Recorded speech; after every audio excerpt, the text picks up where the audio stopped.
পড়াশোনায় ভালো হলে পাশ করবে না, পাশও করেছে, এবার বলে যে পাশ করেছে চাকরি পাবে না, চাকরিও পেয়েছে, চাকরি পাবে বেতন পাবে না। ভাই বেতনও পেয়েছে, সবকিছু তো ভালো, শেষমেশ বলে যায় বেশি ভালো ভালো না।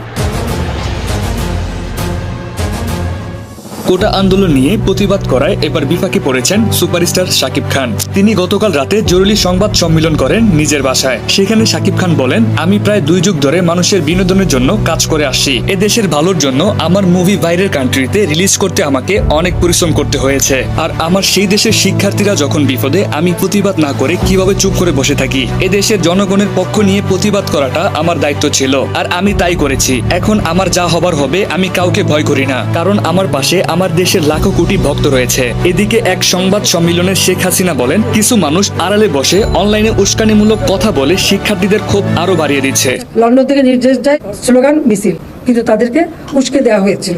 এছাড়া প্রধানমন্ত্রী বলেন, এদের বিচার এদেশের জনগণই করবে। ভিউয়ার্স, এই বিষয় নিয়ে আপনার কি মতামত কমেন্ট করে জানিয়ে দিবেন। এছাড়া আমাদের এই ভিডিওটি যদি ভালো লাগে তাহলে আমাদের এই ভিডিওতে একটি লাইক করে আমাদের চ্যানেলটিকে সাবস্ক্রাইব করে আমাদের পাশে থাকুন। তাছাড়া আপনি ভিডিওটি কোন জেলা থেকে দেখছেন কমেন্ট করে জানিয়ে দিবেন। ধন্যবাদ সবাইকে।